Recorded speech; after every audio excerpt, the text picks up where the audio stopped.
utuu rabbi guddaan asiin nan geenye ta'e utuu rabbi guddaan asiin nan geenye ta'e akka namaatti immoo hin jiru.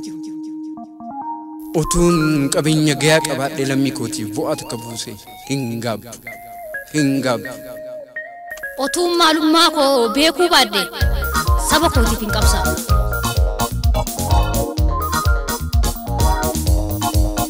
Utuu yeroo firkoo na gorsan dhagayeera ta'e har'a gaabbuun natti hin dhaga'amu.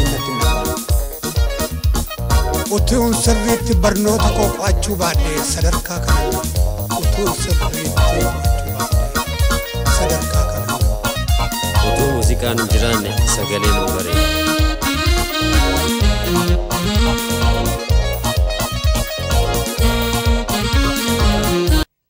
Every society has two important things in order to effectively run. One is central organizing and ruling ideology. The second one is theoretical model. If you consider every society an effective society that can live with freedom, justice, will have these two things, these two organizing issues. The Oromo had these two things before their colonization. This, in another word, they had Gada civilization. In order to liberate ourselves today, retrieving the best element of this civilization is very important. Without retrieving this civilization, we cannot develop Oromoma. When I say Oromoma, it means national culture, national ideology, nationalism. These are three, it has these three components. And usually people claim that when they talk Oromoma, it's just only to be born from Oromo and Oromo family. It's not that. We are talking about national ideology, national culture, and nationalism here.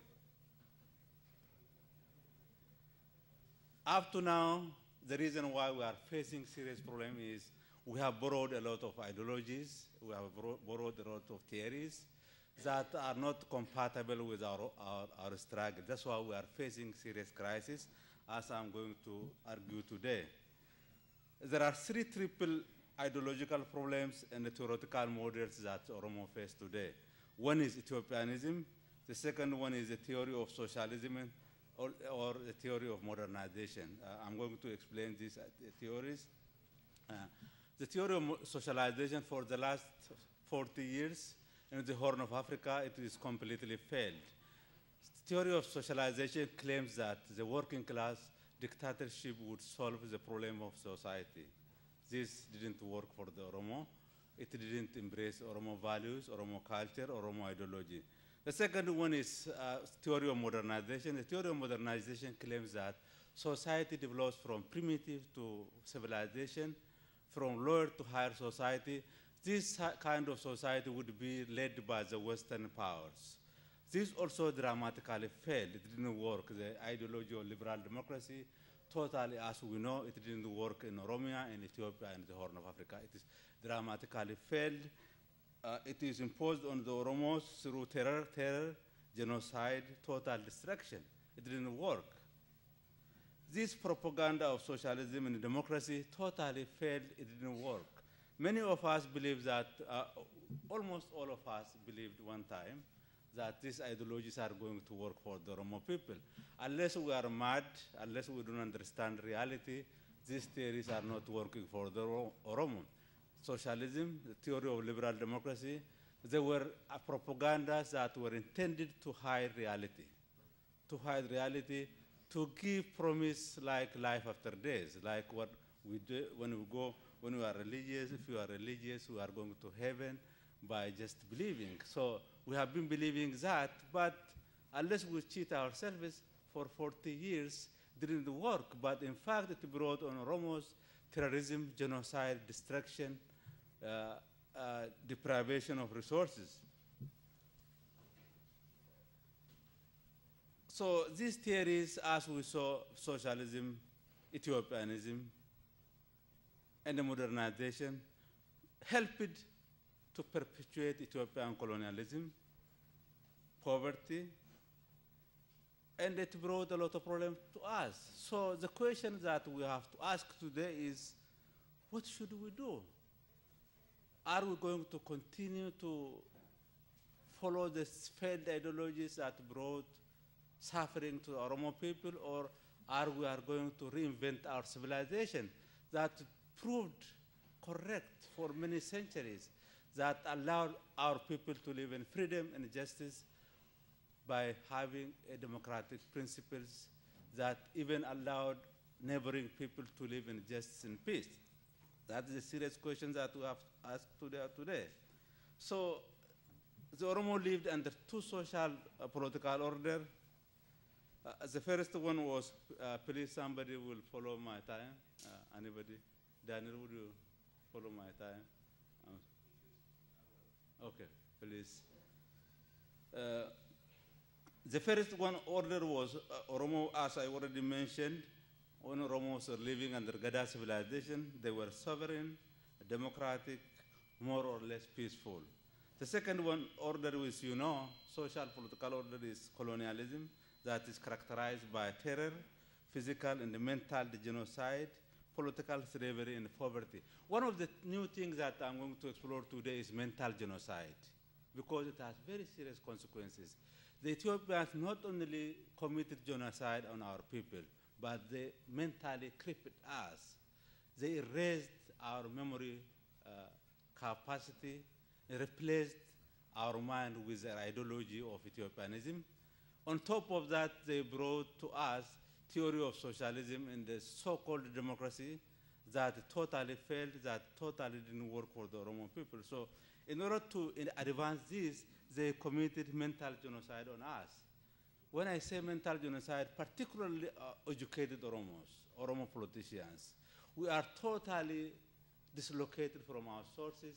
Because of that, what we see, what we understand is totally different from our Oromo masses. So the question is, the educated Oromos must ask themselves, are we going to continue to follow the mental genocide of the enemy, or are we going to restore our civilization that allowed our people to be empowered and to overcome our problems? So today, if we continue to follow Ethiopianism, socialism, and the liberal democracies, the failed ideologies in the Horn of Africa, in Oromia, Ethiopia, total in the Horn of Africa, including Somalia, Sudan, all these ideologies failed, particularly on the Oromo. It failed. If Oromo intellectuals continue to cheat our people, Oromo politicians continue to cheat ourselves in the name of democracy, in the name of justice, under these ideologies, we are going to continue the suffering of our people. So therefore, it is time now to stand up and to question ourselves, to go back to our sources, Gada civilization, and study it and reframe our argument if we are really intended to liberate our people. Utuu Rabbi guddaan asiin nan geenye ta'e, utuu Rabbi guddaan asiin nan geenye ta'e, akka namaatti immoo hin jiru. Utuun qabeenya gayaa qabaadhe lammii kootiif bu'aa takka buuse hin gaabbu, hin gaabbu. Otuun maalummaa koo. I'm Harwood Schaefer, and I want to talk to you. My assignment was to talk about indigenous Oromo religious values, and I find that that's a rather strange task, because the truth is that all of you know a lot more about traditional Oromo religious values than I. On the other hand, this is killing me. On the other hand, I spent more than 30 years as a religious practitioner, and though I may not understand Oromo traditional religion as well as you, I do understand religion, and I understand religious systems. When I was in seminary, I had a professor of systematic theology, Dick Weingart, and Dick Weingart started the class in systematic theology by saying there are only two rules in systematic theology. The first rule is that we talk about what we know about, And the second one is we don't talk about what we don't know about. So I'm going to obey those rules and not talk about what I don't know about. What I can say is that what I know about Oromo religion is that I have discovered nothing in Oromo religion that is unacceptable to me. That all of it is something that makes very much great sense to me. In talking about religion, without minimizing the transcendent nature of the religious experience, I want to make a statement that many religious practitioners do not make, and that is I want to say that religion is socially constructed. There is a transcendent nature to it, but the reality of religion is that it is socially constructed. And not only is it socially constructed, it also legitimates existing social relations. It legitimates existing power relationships, and the power relationships that often happen in a society are a reflection of the religious values that are held. And much of this is the outcome of something in religion we call polity. And polity is basically a measure of governance. And for simplification, we tend to describe, at least in Christianity, polity in three major categories. We have a hierarchical polity where there is one religious figure at the top, and that figure has all the authority, and those at the bottom do what the people at the top tell them. We have and the Ethiopian Orthodox Church is a typical of a hierarchical structure. You have a representational or representative democracy, and evangelical Christianity and the Lutherans tend to fall into that category of organizing themselves through a representative democracy. And then the third category is called congregationalism, but it's basically participatory democracy. And participatory democracy is different than the other two in that the power and the religion and its events come from the bottom, not the top. It is a bottom-up structure. There are also some characteristics of religion we need to understand.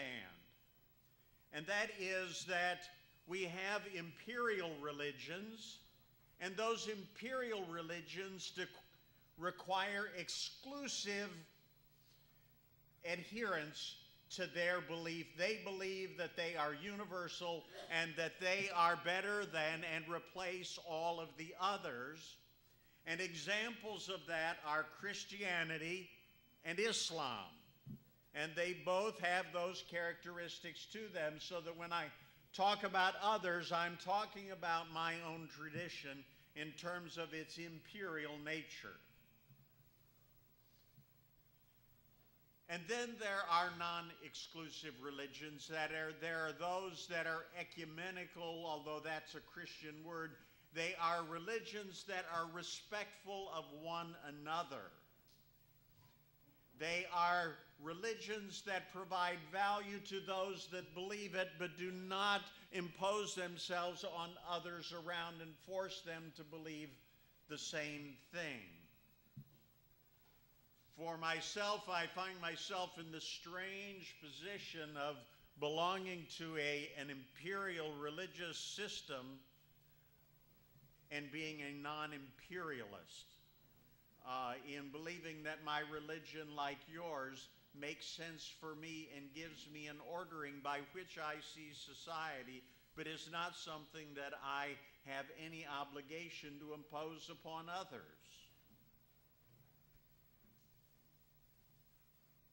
As a practitioner and an adherent of religion, I must admit that not only is religion capable of great good, and we have seen that, how many minutes? 5. I'm in good shape. Not only is religion capable of great good, it is capable of great evil. Religion is capable of great evil, and it often is a legitimating force for that evil. We saw that in American slavery. We saw that in the Nazi organization. We see that in Ethiopia.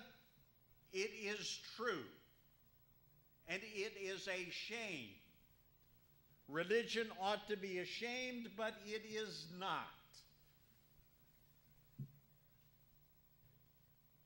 To do great good, whether it's Oromo traditional religion or whether it's my take on Christianity that informs my life,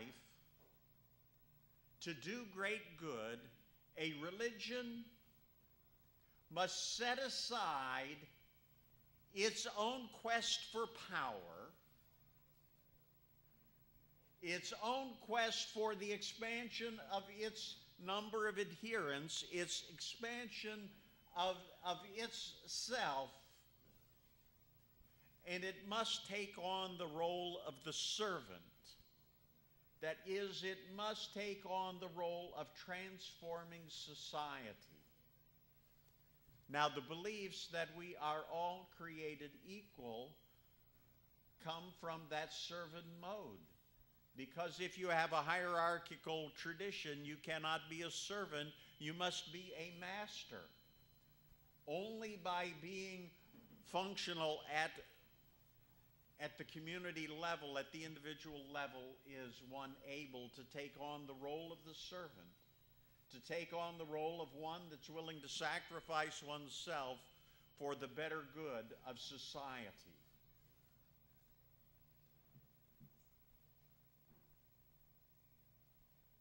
This is especially true in Ethiopia, where the two imperial religions have clashed for more than a millennium. They have clashed for power back and forth between the Christian kingdom and Islam, seeking to have dominance over the society. Oromo traditional religion that is horizontally organized, it seems to me, is in a unique position to provide witness and to provide the meaning and the means of building a sense of trust and collaboration among the groups. Those that are out for their own interest, it's very hard for them to build collaboration because everybody's wondering what they're hiding and what they're ready to pull out. Oromo traditional religion not having that baggage as a part of it can provide a unifying means because it has no agenda. It has not an imperial agenda. It does not have an agenda that dominates. It has a belief in the rights of others, in the liberation of others, in the possibility of all of society.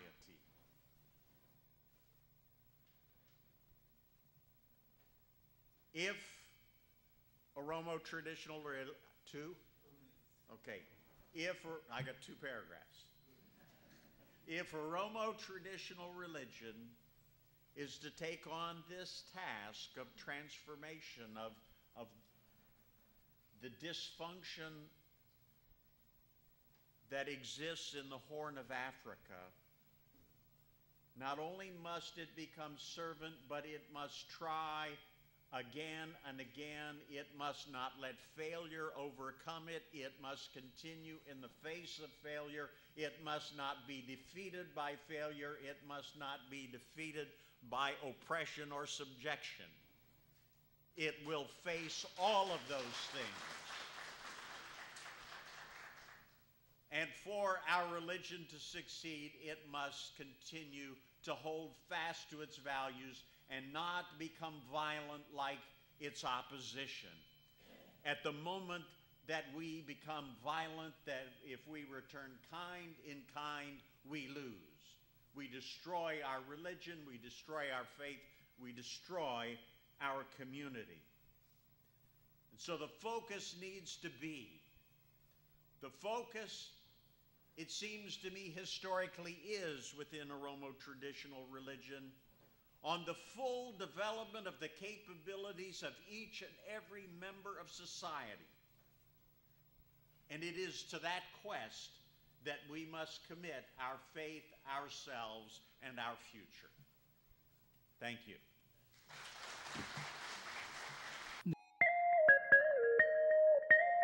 Utuu Rabbi guddaan asiin nan geenye ta'e. Utuu Rabbi guddaan asiin nan geenye ta'e. Akka namaatti immoo hin jiru. Utuun qabeenya gayaa qabaadhe lammii kootiif bu'aa takka buuse hin gaabbu. Otuun maalummaa koo. The Oromo believe that moisture is the source of life for all humans, plants, and animals. In fact, this idea is common to most societies.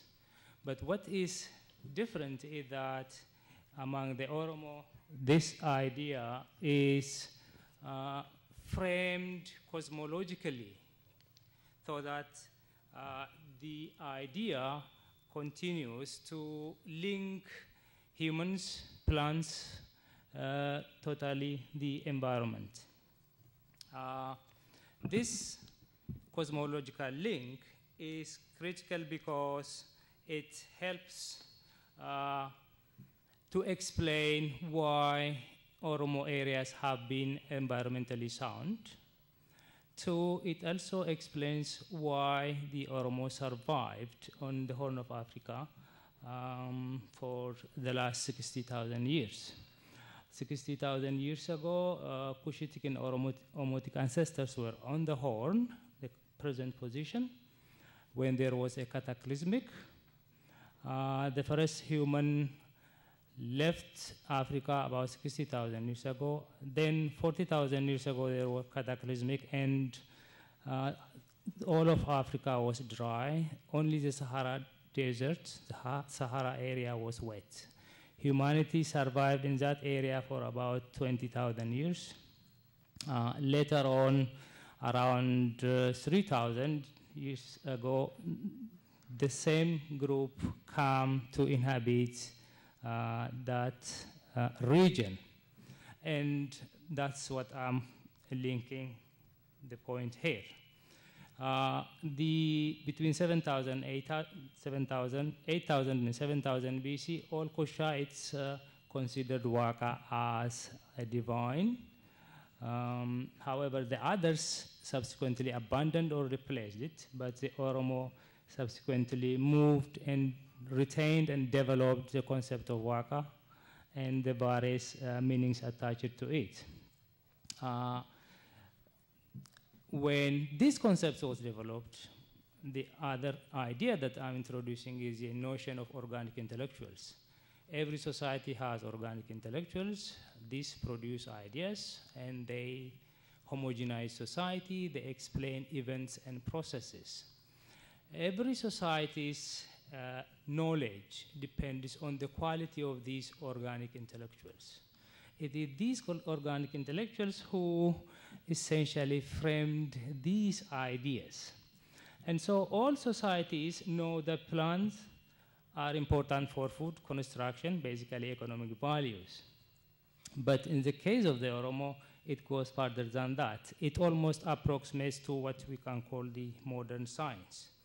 So, for instance, all humans look toward this rain as a source of life. But for the Oromo, The idea is that you have to have a shade. Plants provide shade. Shade protects water. Water is a source of life. And this is a central tenet. They did not arrive at this through experiment, but they arrived at this through lived experience. The cataclysmic events that were happening in that region brought this idea. So the only missing link from this is the idea of evaporation. Even the idea of evaporation can be arrived at indirectly, because whenever there is water, drinking water has to be under shade. Naanno lagaati muki hin muramu. And so you find this central principle as the organizing idea that links plants, animals, and humans. The global level of this religion. Religions are essentially divided into religions of being and becoming. Being, a matter of survival day to day. Becoming provides an ideal model to strive for. Waaqeffannaa is a religion of becoming because of the set goals. Global relevance, I think this religion evolved during the axial age. Axial age, originally invented or forwarded, proposed by Karl Jaspers. It was an Aryan model, whites only know and have civilization. Recently, there is a renewed interest in this idea, and the idea behind this is that history moves to a certain goal, and there is a divine force guiding humans. So at some point in human history, a divine force revealed some truths to all humanity. This is a religious perspective. The other is all humans share universal core of rationality. Analogy, induction, deduction, and therefore they face the same global predicament, and so they have to work together. So this idea is being revealed, revisited now. So it is in this context that I see the evolution of Waaqeffannaa. Waaqeffannaa came with a transcendental revolution. During the axial age, transcendental revolution took place. It means standing back and then reflecting. So the ideas that were now touted are very important during these ages. Some of them are equally valid as Gada system. Some of them are not as equally valid as the concept of moisture. So in essence, however, the presentation here is to value and to describe or ascribe that Waaqeffannaa evolved during the axial age between 700 BCE and 300 AD. And axial age is now touted as the time when humanity had its spiritual foundation. So in short, the Oromo ended up becoming guardians of environment in Northeast Africa due to cosmological link between humans and environment. And these had helped them to survive times that were cataclysmic, times that were stressful. However, they also managed to share these. These values survived even after conquest with the help of traditional intellectuals.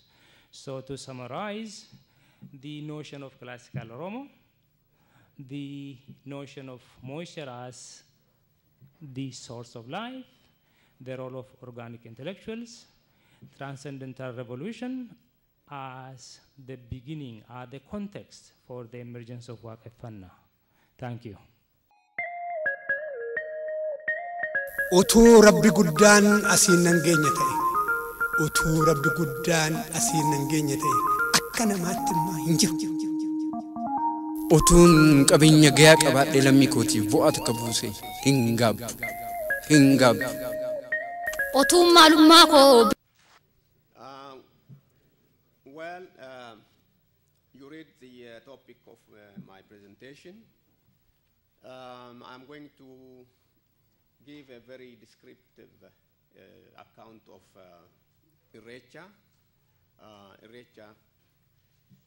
or Irresa, which is an Oromo equivalent of Thanksgiving, celebrated by Christians, was traditionally celebrated annually in different parts of the Oromo country at the end of September or the beginning of October, but it's in fact celebrated twice in a year.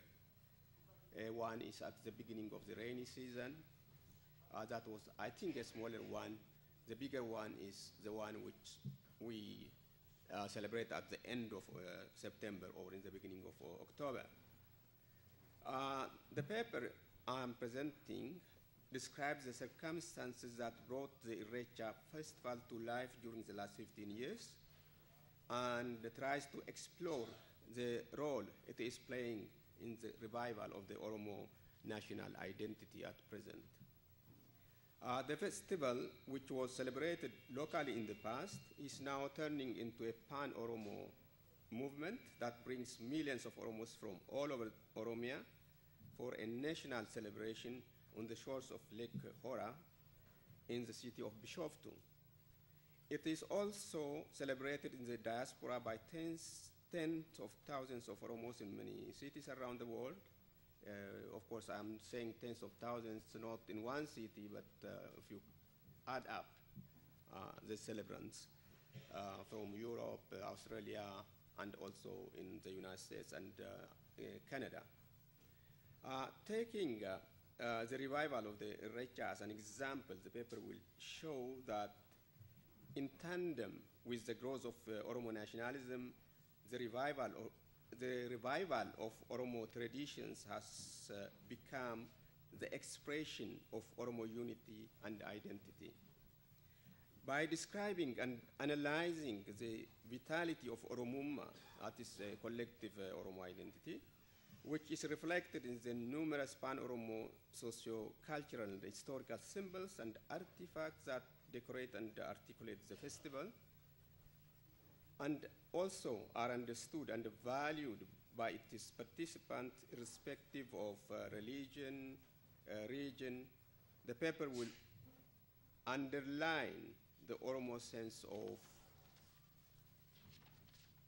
belonging to a single societal community that shares important past and present experience and is looking forward for a common destiny as a nation.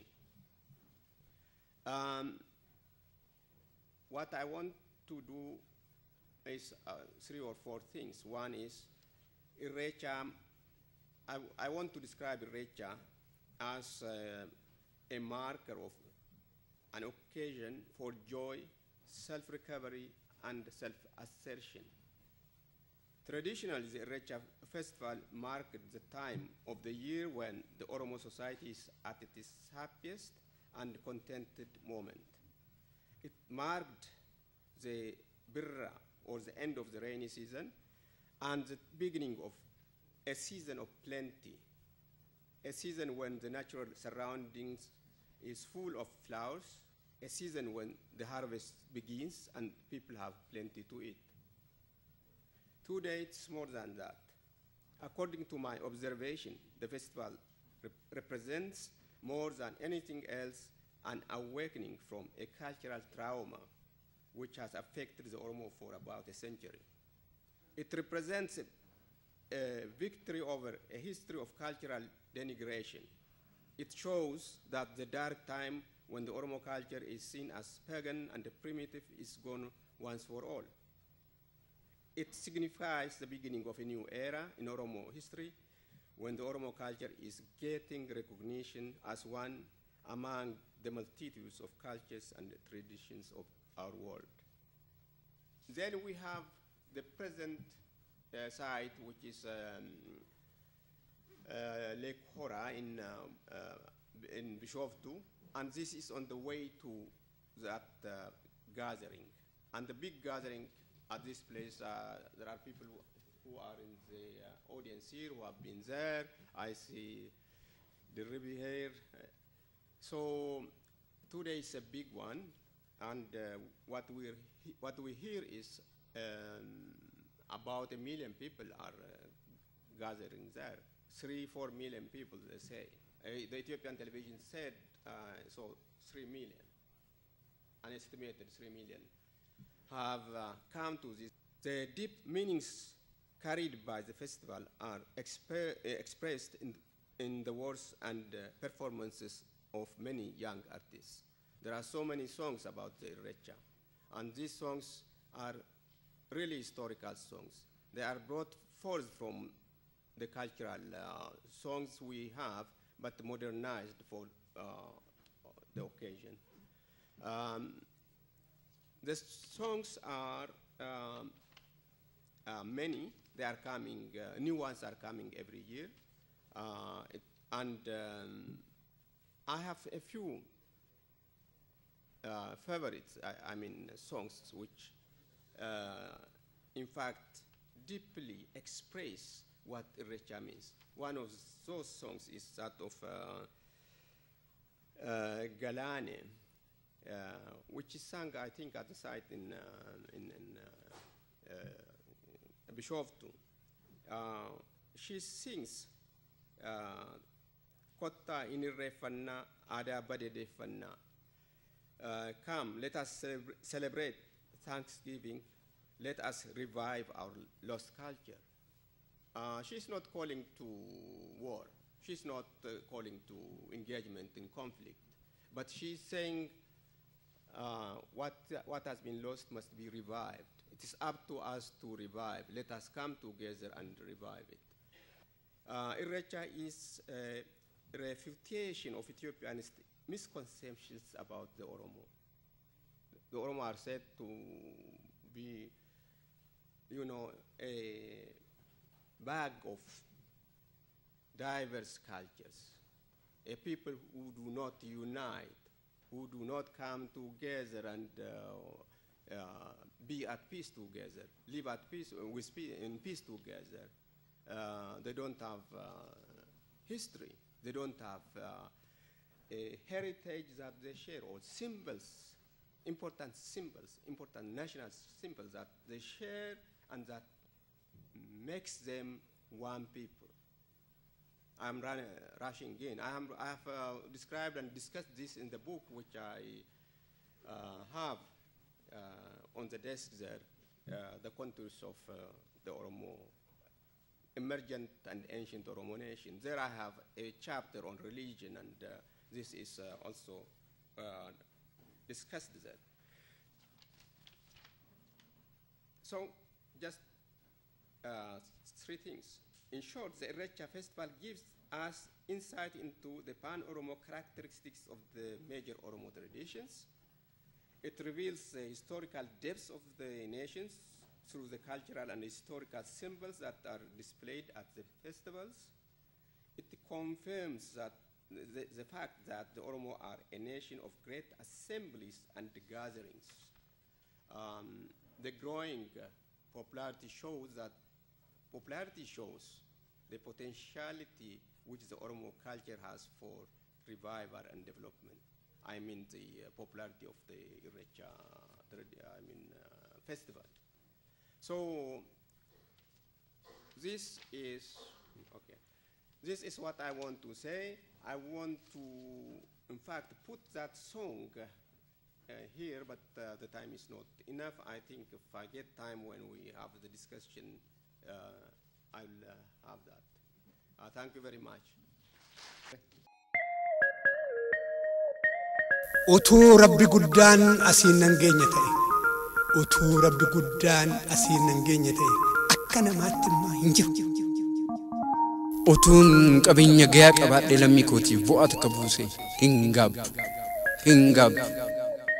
Utuun maalummaa koo. Egaa waaqni na qarqaaree waanan jechuu barbaadu innumti afaan naa kaa'u.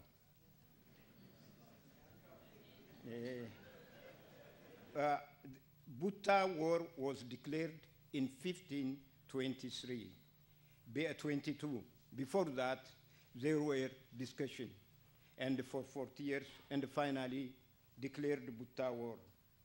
It was a special war that required men and women from 16 years to elders up to 72 years who can mount a horse and carry 5 spears and a shield on his or her horses.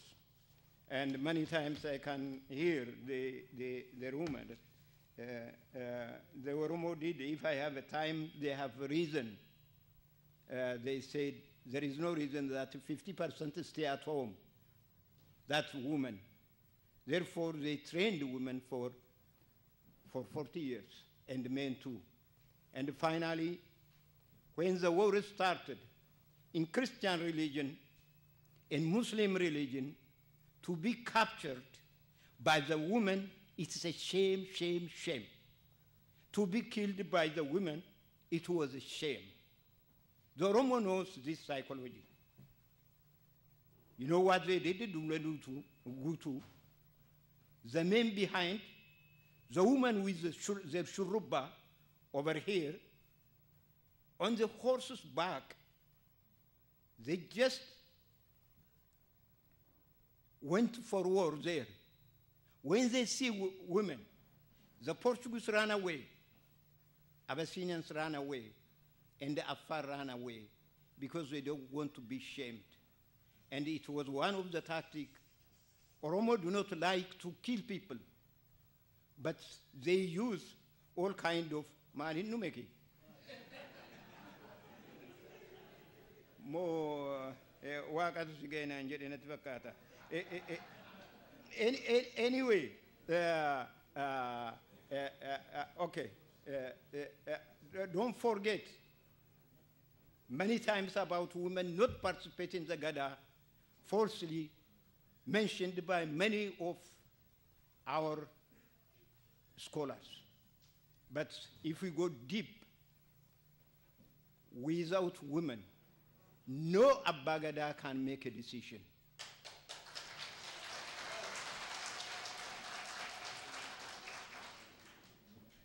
Warra kechani nagartu alatto garakate manatti debe era watet ufeniti am mariata wana kanati tunatti ufe malango daid malata kanan gotu jetin o gaboru debe e dubbi sana kasitike abok artega silakifte meti jedu himbe kanam nundumtu.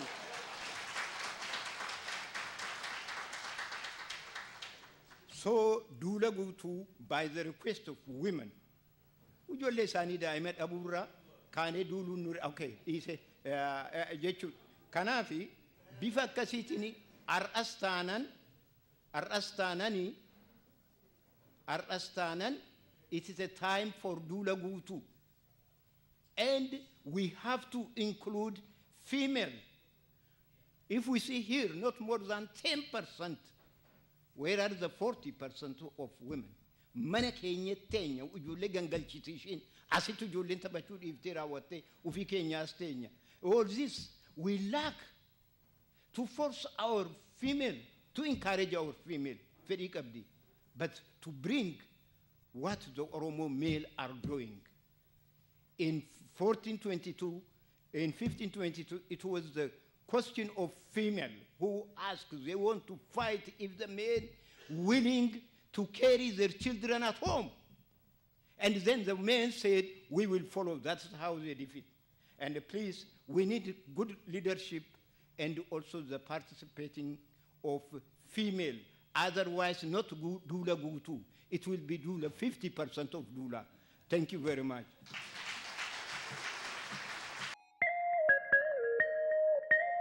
Utuu Rabbi guddaan asiin nan geenye ta'e.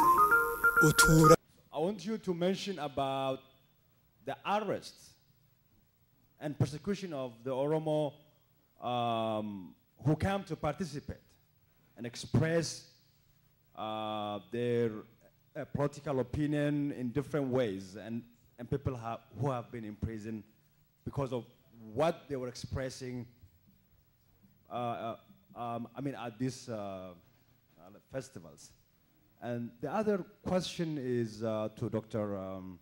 Schaefer, I want you to discuss about how we could have these Oromo-centric religions that could probably help, or probably that also can be answered by Dr. Asafa, how we can have an Oromo-centric religions that help develop Oromumma, I mean Islam or Christianity, or how these religions are against Oromumma in the current Oromia. Thank you.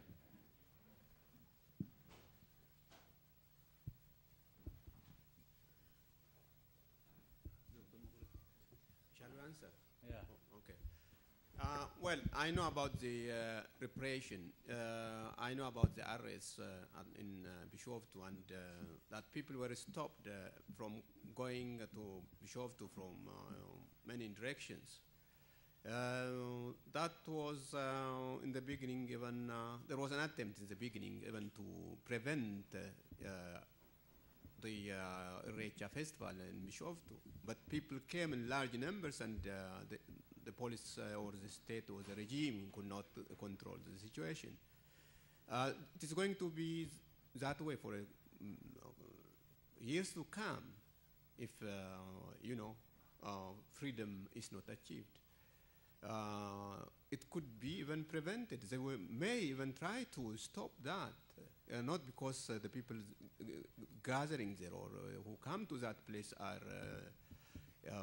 you know, doing any harm to anybody, but the fact that so many Oromos come from different places in such numbers,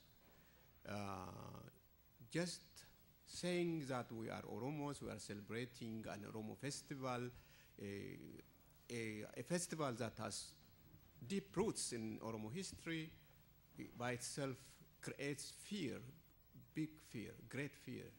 So they might try to prevent that, but I don't think it is possible, because if millions are ready to come from every direction, it is almost unstoppable. It will create a war this time. The Oromos are not going to just, I believe, that's my belief. People are not going to just keep silent and go home and sit and just, you know, forget the festival. No, I don't think so. So it's not something surprising that they put some people in prison. They have put 150 last time, and they are going to do that. They are going to do that. Okay. Please, for sake of time, when you ask question, make your question very short. And also when you answer, please make it short. We have only 15 minutes. Dr. Reverend. On the issue of religion and Oromumma, I have to say that I'm Christian, and I understand Oromumma as a very important principle, and I don't see any conflict between that and my religious values. You know, we struggle. The issue is not unique, it seems to me, to Ethiopia. When I grew up as a kid, the issues were between Protestants and Catholics and Jews, and how, whether or not, I mean, the election of John F. Kennedy was a question over whether a Catholic could be president of the United States or not. And so religion and the American identity was crucial. I mean, it had to be confronted. Today in Tennessee, we struggle because there are many in the state in which I live who are afraid of Islam. And so the question over religion is a continuing one that we haven't solved in the West. Is it going to take time to be solved among the Oromo? Probably it's going to be more between the Oromo and other groups than within the Oromo themselves. Really, any society. Okay, no, please. I will allow you to talk. Please, in answering this question, any society, you can borrow religion you can't borrow your identity. So if you want to be a nation that have a country, that have peace and protection, your religion that you borrowed should reflect Oromo national interest. And in order to reflect Oromo national interest, you have to be proud of your religion, you have to be proud of your Oromoma. That's the key. You can take an example, for example, from African Americans I mentioned before. Martin Luther King was a Christian, Malcolm X was a Muslim. Both of them were Afrocentric from both religions. They made it that religion the theory of the ideology of African American liberation. So Oromos who are following different religions, they should think that they only have their mosque, they only have mosques, they have their churches, they have the religious right if they have a country, if they have the state, and if they have the protection. You cannot, an Arab, because you have borrowed Muslim Islam, you cannot be a French or Christian, you borrowed Christianity. Both of them are kicking Oromo refugees from the world, from Arab countries, from Christian countries, refusing them to give asylum. So we need our country, our religion, Wakefana, Christianity and Islam, should stand for Oromuma, and all religious leaders have moral, national, cultural responsibility to defend Oromuma and Oromo national interest, to teach their people to stand up for liberation, for justice, and for the liberation of the Oromo people. Any other question? Yeah. Okay. Yeah, I think the fact that need to be corrected first is Oromo belongs to that imperial religion you said, a Christian and a Muslim. This should be understood. Whoever contests this should tell us. So there is nothing that we specially assign to the traditional Oromo religion to transform Horn of Africa. Oromo is Christian by large and Oromo is Islam. So this fact should be established. There should not be confusion on this. Because, you know, in so many cases, there are things that uttered and then creates a lot of confusion. One of the things that is uttered is that, you know, if the Oromos ascend to power in Ethiopia, as they are mostly Muslim, they will tilt the balance of power in the Middle East in favor of the extremists. This is stated by the US ambassador who worked in Ethiopia, and this is misleading. This is entirely misleading. So such things should be uttered carefully, and should, everything that is uttered should reflect the Oromo people as it is. No political modification. Short question. Yes. Do you want to say something? Is it a question or comment? Is it a comment? It's a comment. Okay. Any other? Yes, Bante, Dr. Bante.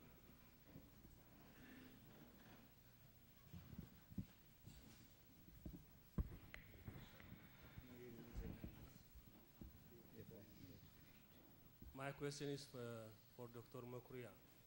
In 1997, I visited Irecha at Bishoftu. Can you hear me? Okay.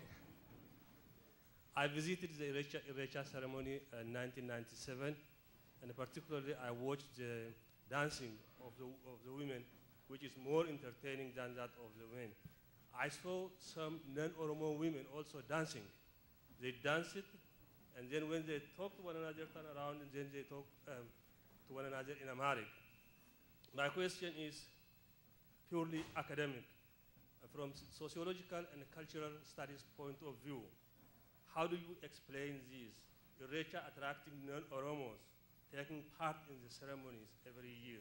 I also heard this from my friends who visited, that there were non-Oromo people, particularly the Gurages and the Amaras, taking part in the ceremonies. Just from academic and sociological perspective, and from the perspective of scholarship, how do you explain this context? Thank you. Shall I answer it or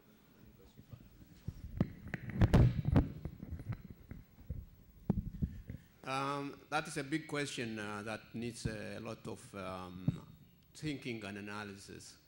But you know, the Irrecha tradition is not only Oromo, but Cushitic. It belongs to the people on the Horn of Africa and probably further afield. The dances, the songs, they are attractive. By the way, the Oromo culture, most of it is very accommodative, very attractive to others, and people join it. I see in Europe, in Sweden, the Swedes are dancing to our, music so much. They just don't leave the floor when we have feast. Feast celebrating, students who are graduating or marriage or so. It's very accommodative, very attractive, and that's why those people were joining and dancing. And that's all, of course, part of the Cushitic tradition too. The Oromo have preserved the Oromo religion, which is Cushitic. They have preserved the Irrecha tradition, also the Irrecha festival, which is Cushitic, but the Oromo have preserved. It's a large Cushitic population, and no wonder that the Oromo have preserved these Cushitic cultures. Thank you.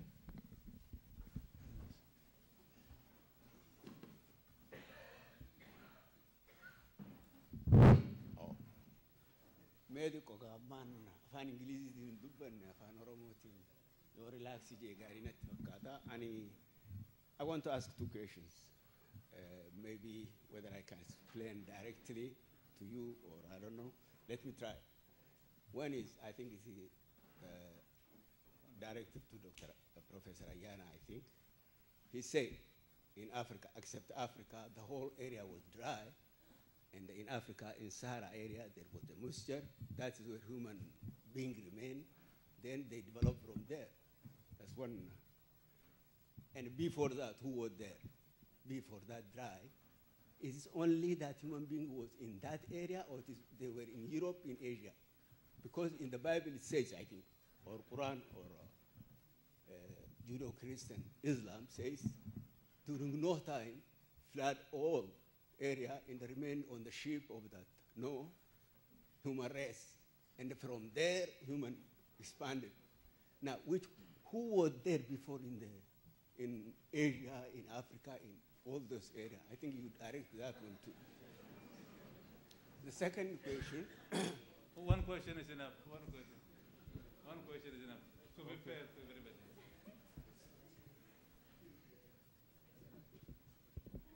Thank you for your question. When there is this word Noah's Ark or Garden of Eden, most of them, they are metaphorical. They are not geographically specific. We try to specify them geographically from our own perspective. However, these terms are metaphorical. For instance, if you read Professor Roland Oliver's book, the Garden of Eden is in Africa because humanity emerged from Africa and then populated the other continents. This is not just the wish of some intellectuals who loved Africa. This is a genetic test. It is by testing the Y chromosome on the male side that they traced who went where, when, through where.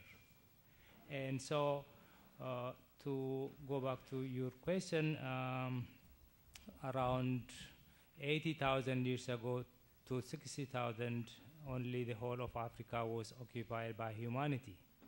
By 60,000, the first humans moved out of Africa and then slowly occupied. And then around 40,000, Africa becomes dry and only the Sahara region was wet. So the Africans congregated there. The various population that went in other parts of the world survived in pockets in various regions. And then there was again cataclysmic movement. And so it is, for Africa, it is from around 7,000, 6,000 that the Nile Valley was occupied, and then slowly southwards the current Horn of Africa was occupied, and the Kushites Omotic population remained on the highlands of Abyssinia and Oromia, while some Kushites moved down to today's Tanzania. From the West African side, they moved down to what is today Nigeria. From Nigeria, a group of people known as the Bantu spread as far as East Africa and Southern Africa and then West Africa. So these are essentially partly archaeological, partly genetic tracing. And so when we use metaphors, the metaphors are generally not specifically geographically located. Unless there are archaeological facts that locate them, then they are generally metaphorical. So the Garden of Eden is now identified with the African continent. Only one more question. Yeah.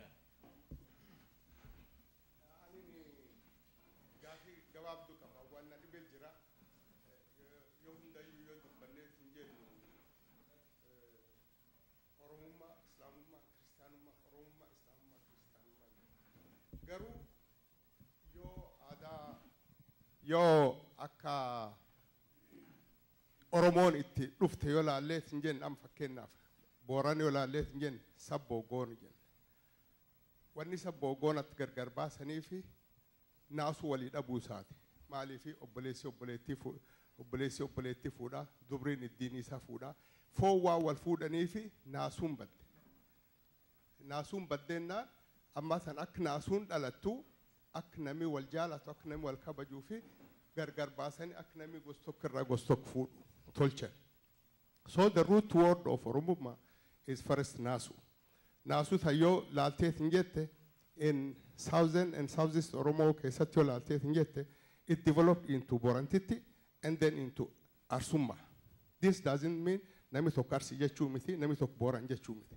Namni kuni Naasu gos keessa dhalatu suni qabaa jechuu garlachuutu.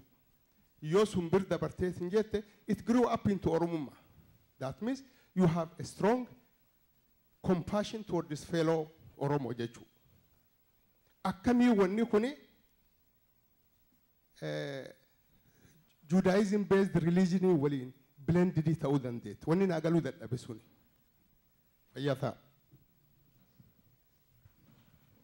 Anaan ilaaltumoo miti fakkaata gaaffiin kuni afaan Oromoo nu gaafatee anis afaan Oromoo deebisaa fi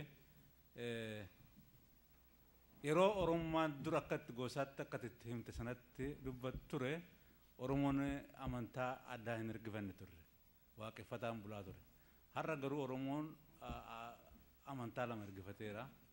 Kiristaanummaa fi Islaamummaa ergifateera. We cannot help it. It is part of us now.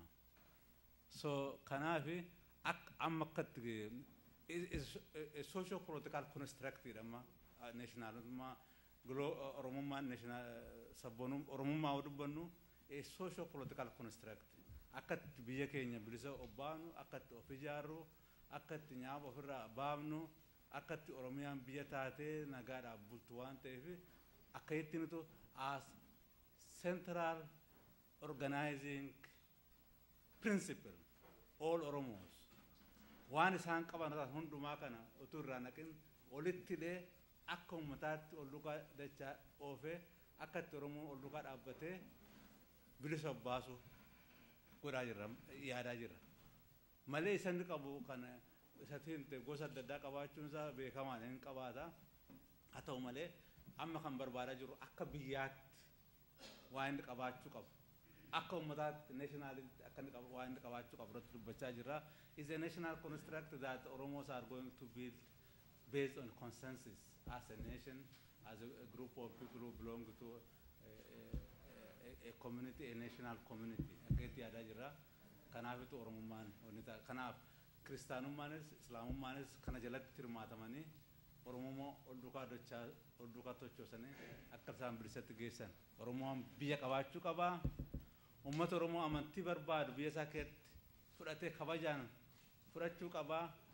Oromummaan isaa garuu hunda isaa olitti akka nu duukaa dachaasu akka nafitti boonu godhee godhaa jechuudha kun nationalummaa national culture national identity nationalism kana ilaala jechuudha galatooma waan dhaggeeffattaniif yeroon keenya dhumeera. Baay'ee galateeffanna warra paanelii kana qopheessanii. We thank them very much. Now, few announcements. It's now time for lunch. Lunch is prepared upstairs, so please don't go out because you have to have your lunch here because it is prepaid. Another announcement, please let me finish. Don't leave the room until I finish, please. Okay. First, I need to apologize for not preparing enough space. There has been an unexpected turnout. We have been having our conference since OSA was established, but as you can see, we have a lot of turnout. So we do apologize for people who didn't get their seat. Another thing is, for those of you who didn't take JOS, Journal of Oromo Studies, those members, and other people who didn't take the proceedings, you can show your receipt to Adeyeshi, our treasurer, and you can take it now. It is ready. You have to show your receipt. Another thing, one more announcement. Afaan Oromootiin hin dubbadhaa. Namni tokko namni saayintistii ta'uu malee nama dandeettii kana hin jedhamne qabu. Kanaan dura dhaga'uun keessan hin haftanii. Admaasuu Raggaasaa namni jedhamu nama kana nan beekaa. Oromoo duwwaa otoo hin ta'in nama alagaatu isa jajaa. Nama akka hin taanetti harka namaa galee. Ragaan sobaa irratti funaanamee mana hidhaatti darbamee waggaa 15 ta'eera mana hidhaa sana keessatti namni isa gaafatillee hin jiru. Amma namoonni voluntarily kaanituma wal gurmeessanii legal fees kaffalanii maal godhanitti bobba'anii baasuudhaaf carraaqaa jiru. Kanaafi namoota kana bira akka dhaabbatan ala kana jiru. Namni tokko kuno obbo Geetaachoo harka kee ol qabamee Geetaachoo asii argani. Obbo Geetaachoodha isa bira dhaqaa isa dhaqanii itti dhama'aa jiru gara malee. Namni kun dhugaan siniin jedha nama kana nan beeka. Namni kun nama qulqulluudha. Namni kun nama yakka hojjetu miti. Balgirarii jedhanii kasasani. Balgirarii nafnaan takkaa nama ol jedhee nama ni ilaalledha. Namni kuni nama university keessa yeroo ture brilliant jedhamee nama alagaan illee jajudha. Amma mana hidhaa keessatti ukkaamamee jira. Kanaafi nama kanaafi legal fee taasisaatiif hin barbaadu, voluntary barbaadu. Maaliif jarri kun namootuma akka keenya hojii qabanidha. Irratti hirmaataniiti tattaafataa jiru nama kana baasuudhaafi. Kanaafi ala kana jiru itti dhaqaatii gaafadhaa. Cheeka keessanis barreessaa fi nu malee namni kun maal qaba kanaafi gargaaraa voluntarii simmoo ta'aatii wajjin hojjedha. Utuu rabbi guddaan asiin nan geenye ta'e, utuu rabbi guddaan asiin nan geenye ta'e akka namaatti immoo hin jiru. Utuun qabeenya gayaa qabaadhee lammii kootiif bu'aa takka buuse hin gaabbu. Otuun maalummaa koo beekuu baadde saba kootiif hin qabsaa'u.